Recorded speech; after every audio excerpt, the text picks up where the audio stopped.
Welcome আমার প্রিয় ছাত্ররা। আজকে আমরা বাটারফ্লাই থেকে লেসন নাম্বার 3 পড়ব। West Bengal board of secondary এডুকেশনে যারা পড়াশোনা করছো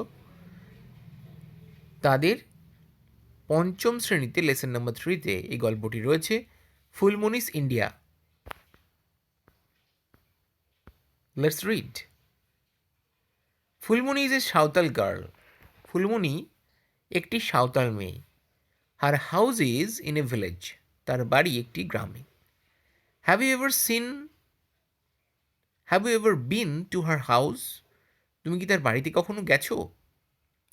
There are beautiful pictures painted on the wall both outside and inside her house.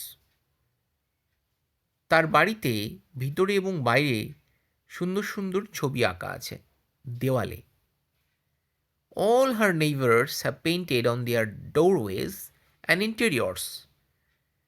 তার প্রতিবেশীরা প্রত্যেকে তাদের দরজার সামনে এবং বাড়ির ভিতরে, ইন্টেরিয়র মানে ভিতরে, তারা ছবি এঁকে রেখেছে। There are pictures of trees, flowers and birds on the wall and floor. সেখানে ছবি রয়েছে বিভিন্ন রকম গাছের, ফুলের, পাখির, যেগুলো দেওয়ালে এবং মেঝোতে করা। Phulmoni, like her elders, loves to paint on the mud wall.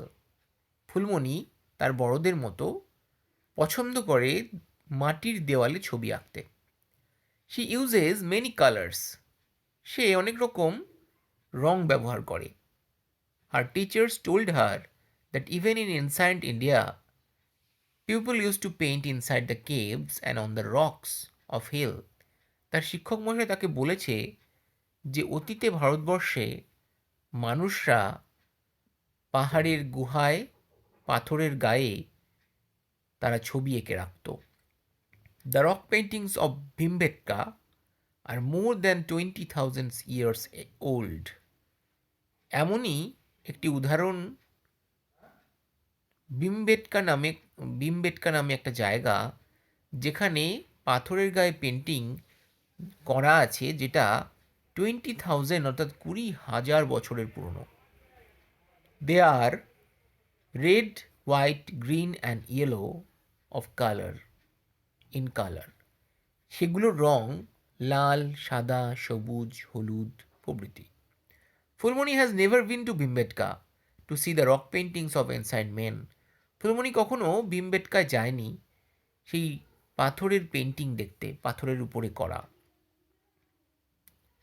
But she has heard stories about the famous rock paintings from her teacher. সে তার টিচারের কাছে, শিক্ষকের কাছে সেই রক পেন্টিংয়ের গল্প কিন্তু শুনেছে, নিজে না গেলেও। One day her teacher showed her picture. একদিন তার শিক্ষক মশাই তাকে একটি ছবি দেখিয়েছিল। showed her a picture. She came to know that it was the picture of very famous cave painting of our country. এবং সে জানতে পেরেছিল সেই ছবিটা আমাদের দেশের একটি বিখ্যাত কেভ পেন্টিং অর্থাৎ গুহায় করা চিত্রের একটি নিদর্শন। Do you want to see that painting? Here it is. তুমি কি সেই ছবিটা দেখতে চাও? তাহলে দেখো। তোমরা দেখতে পাচ্ছ স্ক্রিনের ডান দিকে সেই ছবিটা। This is one of the paintings found in Ajanta caves. এইটা হলো অজন্তা গুহাতে পাওয়া চিত্রগুলোর মধ্যে একটি। It is a fresco. এটাকে বলা হয় ফ্রেস্কো। ফ্রেস্কো কি? ফ্রেস্কো হলো প্লাস্টারগুলোকে কেটে কেটে যদি নকশা করা হয়, সেটাকে বলা হয় fresco. Almost 2000 years ago, some great Indian artists painted inside the caves of Ajanta and Ellora. প্রায় 2000 বছর আগে মহান ভারতীয় আর্টিস্টরা, শিল্পীরা, তারা কিন্তু এই ধরনের কেভ পেন্টিং করেছিল, যেটা অজন্তা এবং ইলোরার গুহাতে এখনও কিন্তু দেখতে পাওয়া যায়। Inside the caves of Ajanta and Ellora. Our country is the home of many religion.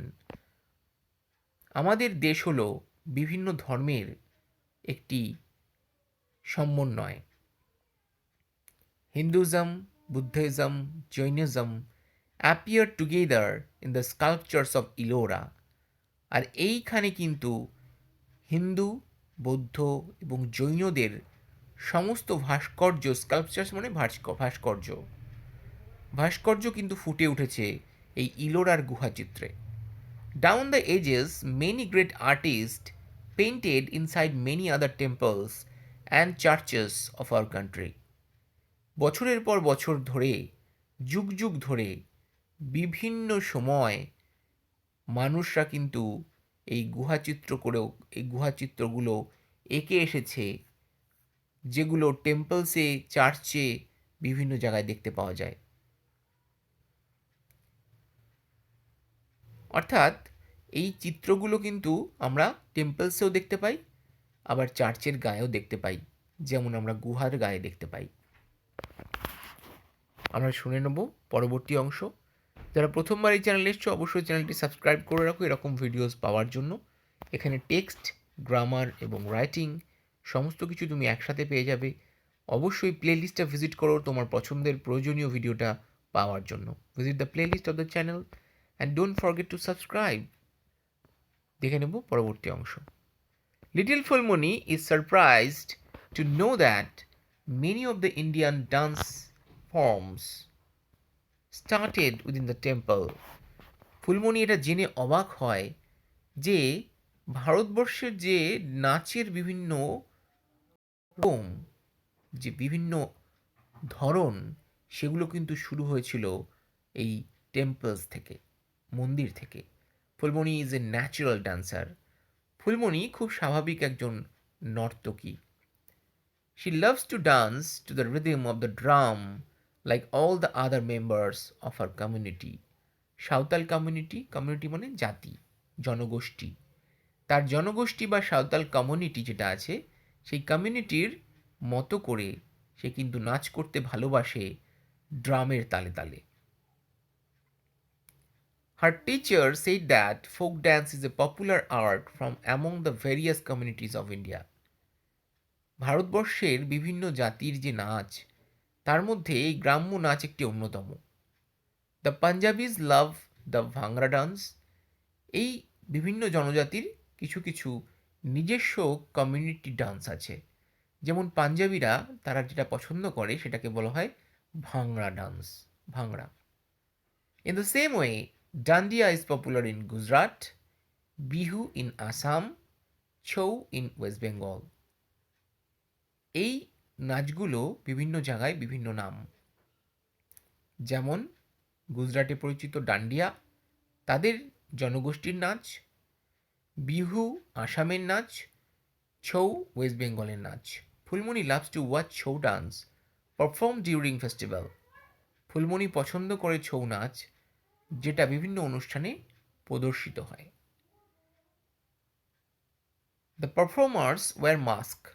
এই নাচে যারা অংশগ্রহণ করে তারা মুখে মুখোশ পরে নেয়। They shake their heads and jump in the air in harmony. তারা তাদের মাথা নাড়ায় এবং নির্দিষ্ট তালে তালে তারা কিন্তু লাফায়, এবং তার সাথে মিউজিকও থাকে, harmony with music. Phulmoni always cries out in joy at the end of a Chhau dance performance. Phulmoni এই ছৌ ডান্সের শেষে সে আনন্দ পায় এবং চিৎকার করে মজা করে। ক্রাইজ আউট মানে চিৎকার করা। আমরা শুনে নেব শেষ অংশটুকু। Last Sunday little Phulmoni went to see a jatra with her parents. গত রবিবার ফুলমণি তার বাবা মার সাথে একটি যাত্রা দেখতে গেছিল। ফুলমণি ওয়াজ থ্রিল টু সি দ্য যাত্রা। সে যাত্রা দেখে অত্যন্ত আনন্দিত হয়। থ্রিলিং মানে হলো রোমহর্ষকর। The next day, when she narrated the story to the performance to the class, পরের দিন সে স্কুলে গিয়ে যখন সেই যাত্রার গল্প করে তার ক্লাসে, her teacher said that যাত্রা is actually a kind of folk theatres. তার শিক্ষক মশাই তাকে জানায় যে যাত্রা হলো আসলে এক প্রকার গ্রাম্য নাটক, folk theatre. This kind of theatre is performed under different names in different parts of our country. এই গ্রাম্য নাটক বিভিন্ন দেশে, বিভিন্ন রাজ্যে, বিভিন্ন নামে প্রচারিত হয়। ইট ইজ কল্ড তামাশা ইন মহারাষ্ট্র, মহারাষ্ট্র এটার নাম তামাশা। নৌটঙ্কি ইন নর্থ ইন্ডিয়া, নর্থ ইন্ডিয়াতে এটার নাম নর্থ ইন্ডিয়া মানে উত্তর ভারত, এটার নাম নৌটঙ্কি। অ্যান্ড যাত্রা ইন ওয়েস্ট বেঙ্গল, আর পশ্চিমবঙ্গে এটার নাম যাত্রা।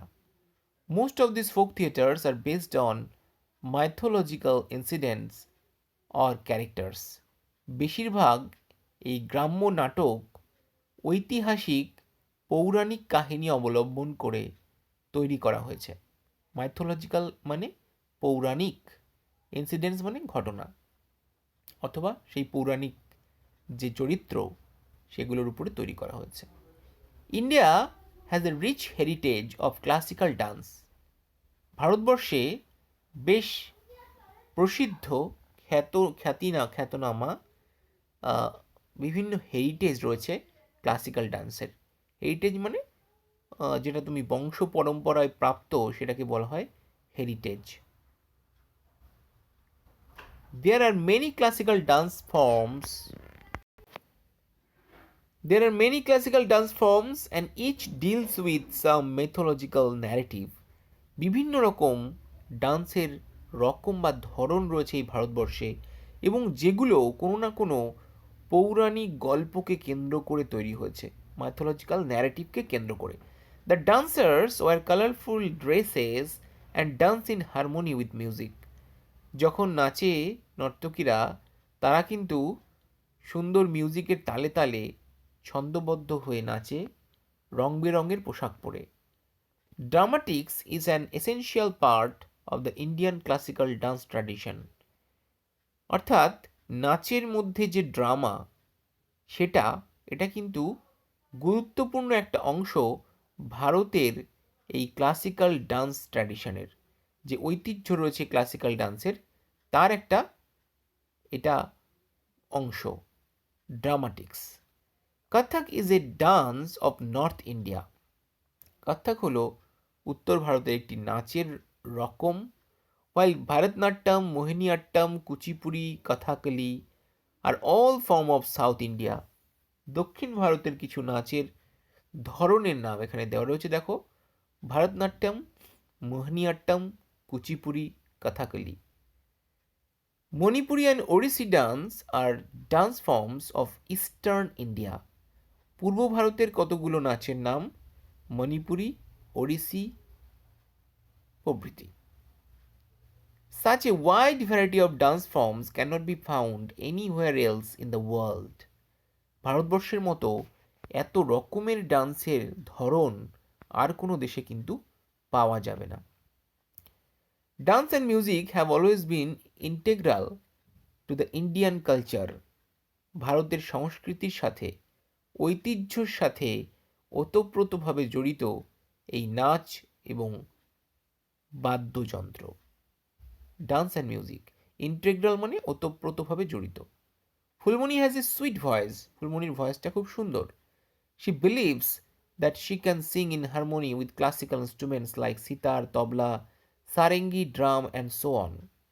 সে মনে করে সে খুব ভালো গান গাইতে পারবে আমাদের ভারতবর্ষের যে মিউজিক্যাল ইনস্ট্রুমেন্ট আছে তাদের সাথে, যেমন সিতার, তবলা, সারেঙ্গি, ড্রাম প্রভৃতি।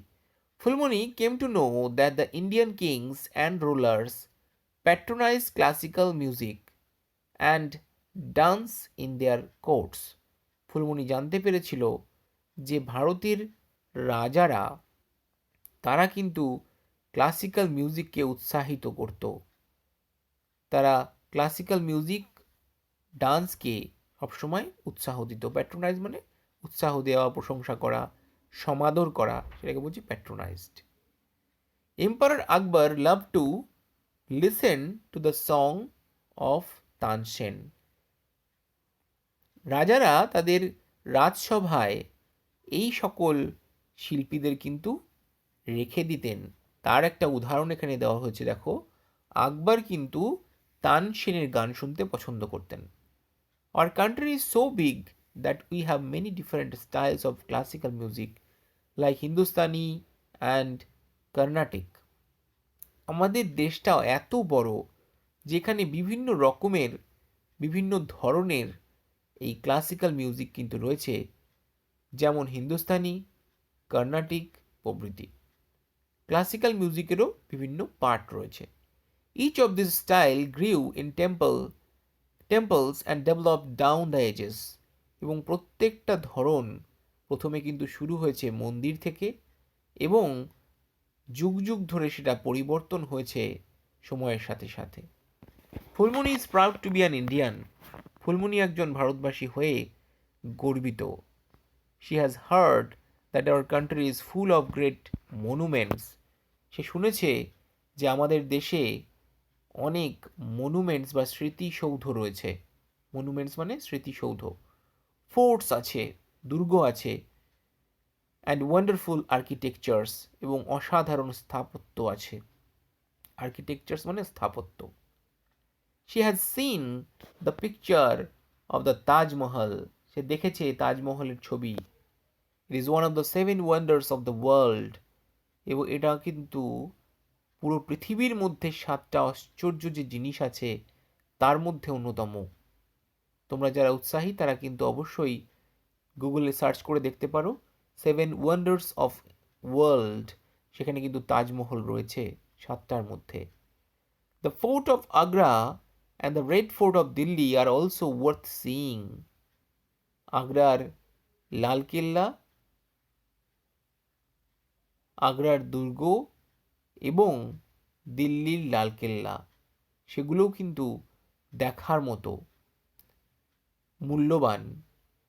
The huge gateway R বুলন্দ Darwaza built by Emperor Akbar at Fatehpur Sikri is also among the monuments that Fulmoni wishes to see.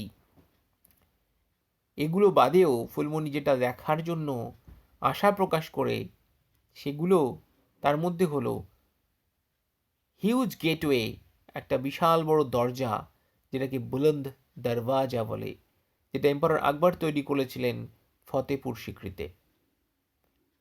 She hopes that someday she will be able to travel all over India and see all the fascinating monuments.